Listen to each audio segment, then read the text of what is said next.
జాతీయ స్థాయిలో నిర్వహించే నీట్ పరీక్షల్లో ప్రశ్న పత్రాలను బజార్లో పల్లి బఠానీలలా అమ్ముకున్నారు.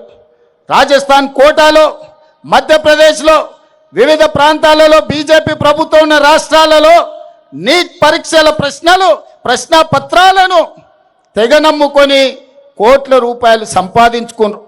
అందుకే ఇవాళ వేలాది మంది విద్యార్థులు సిబిఎస్ఈలో జరిగిన అవకతవకలు, నీట్ పరీక్షల్లో జరిగిన అక్రమాలను చర్యలు తీసుకోవాలి, కేంద్ర మంత్రి ధర్మేంద్ర ప్రధాన్ను మంత్రివర్గం నుంచి బర్తరఫ్ చేయాలి అని ఢిల్లీ వీధుల్లో వేలాది మంది విద్యార్థులు కదం దొక్కిరు. తప్పు జరిగిన కేంద్ర ప్రభుత్వం, ప్రధానమంత్రి నరేంద్ర మోడీ ఈ దేశ ప్రజలకు క్షమాపణ చెప్పి ధర్మేంద్ర ప్రధాన్ను బర్తరఫ్ చేయాల్సింది వదిలేసి నిరసన తెలుపుతున్న వేలాది మంది విద్యార్థుల మీద లాఠీ చార్జ్ చేసి బాష్పవాయువు గోళాలను ప్రయోగించండు, తుపాకీ తూటాలను పేల్చండు, వందలాది మంది విద్యార్థులను గాయపరిచిండు, తలకాయలు బగలగొట్టిండు, చేతులు విరగొట్టిండు. నేను ఇవాళ తెలంగాణ సమాజాన్ని, యువకులను నేను అడుగుతున్నా, విద్యార్థుల జీవితాలతో చెలగాట మాడిన ఈ సంస్థల్ని వైఫల్యం చెందిన కేంద్ర మంత్రిని వదిలేద్దామా? ప్రశ్నించినందుకు ప్రజల్ని పశువులలాగా చితకబాదిన కేంద్ర ప్రభుత్వాన్ని వదిలేద్దామా? అందుకే మన నాయకుడు రాహుల్ గాంధీ గారు ఇలా వదిలేస్తే కుదరదు. ఈ దేశంలో అక్రమార్కులు పెరిగిపోతున్నారు. కేంద్ర ప్రభుత్వం అండతోటి లక్షలాది మంది విద్యార్థుల జీవితాలతో చెలగాట మారుతున్నారు.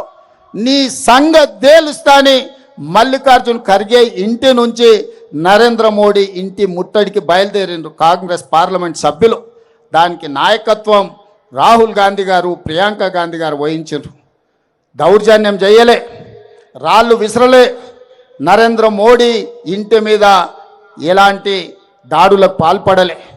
శాంతియుతంగా మహాత్మా గాంధీ వారసులుగా, ఈ దేశానికి ప్రాణాలు ఇచ్చిన మహాత్మా గాంధీ స్ఫూర్తిగా, ఈ దేశం కోసం అమరులైన ఇందిరాగాంధీ స్ఫూర్తిగా, ఈ దేశం కోసం చివరి రక్తపట్టు దారబోసిన రాజీవ్ గాంధీ స్ఫూర్తిగా ప్రశాంతంగా మోడీ ఇంటి ముందు రోడ్డు మీద కూర్చొని నిరసన తెలుపుతున్న రాహుల్ గాంధీ గారిని, ప్రియాంక గాంధీ గారిని పోలీసులను పెట్టి కొట్టించి రక్తం చిందేలా గాయపరిచి రోడ్డు మీద బరబరా ఈడ్చుకుంటూ పోయినరు. మరి యువకులారా, మన అందరం చూసుకుంటూ కూర్చుందామా? నరేంద్ర మోడీని శిక్షిద్దామా? ఒక్కసారి ఆలోచన చేయండి. అందుకే ఇవాళ కొడంగల్ అభివృద్ధి కార్యక్రమాలు, కొడంగల్ కార్యకర్తలతో ఆత్మీయ సమ్మేళనం కోసం నేను వస్తే అర్ధరాత్రి నాకు ఈ సమాచారం అందింది. అర్ధరాత్రి అప్పటికప్పుడు ఈ విధంగా వదిలేస్తే బీజేపీ పెట్టరేగిపోతుంది, పాశవిక దాడులకు పాల్పడుతుంది. ఖచ్చితంగా కొడంగల్ చౌరస్తా అంబేద్కర్ సాక్షిగా నరేంద్ర మోడీ గుండెలు అదిరేలా నినదించాలని ఇవాళ మిట్ట మధ్యాహ్నం ఎర్రటెండల మనం వేలాదిగా ఇక్కడ మనం జమైనం. అందుకే ఈరోజు జంతర్ మంతర్లో నిరసన తెలుపుతున్న విద్యార్థులకు అండగా కొడంగల్ నుంచి మనం గలం వినిపిస్తున్నాం. రాహుల్ గాంధీ, ప్రియాంక గాంధీ గారి మీద జరిగిన దాడిని ఈరోజు మనం తీవ్రంగా ఖండిస్తున్నాం. అందుకే మిత్రులారా, आज मैं एक बात साफ साफ कहना चाहता हूं, नरेंद्र मोदी जी, धर्मेंद्र प्रधान जी, हम पहली बार लाठी चार्ज नहीं देख रहे, गोली बारूद नहीं देख रहे। हम लोग कांग्रेस पार्टी 100 साल से गरीब जनता के लिए, इस देश युवता के लिए हम लड़ाई लड़ रहे। अंग्रेजों से हम लड़ाई किए, अंग्रेजों को हराए। आप कितना है? भारतीय जनता पार्टी का मतलब ब्रिटिश जनता पार्टी, सबको पता है। आप तो गाडसे का वारिस है, हम लोग गांधी जी का वारिस है। आज ये लड़ाई कांग्रेस बीजेपी का नहीं है, आज ये लड़ाई गांधी वारिस, गाडसे वारिसों का लड़ाई है। देखेंगे आने वाले चुनाव में कौन जीतेगा, कौन हारेगा।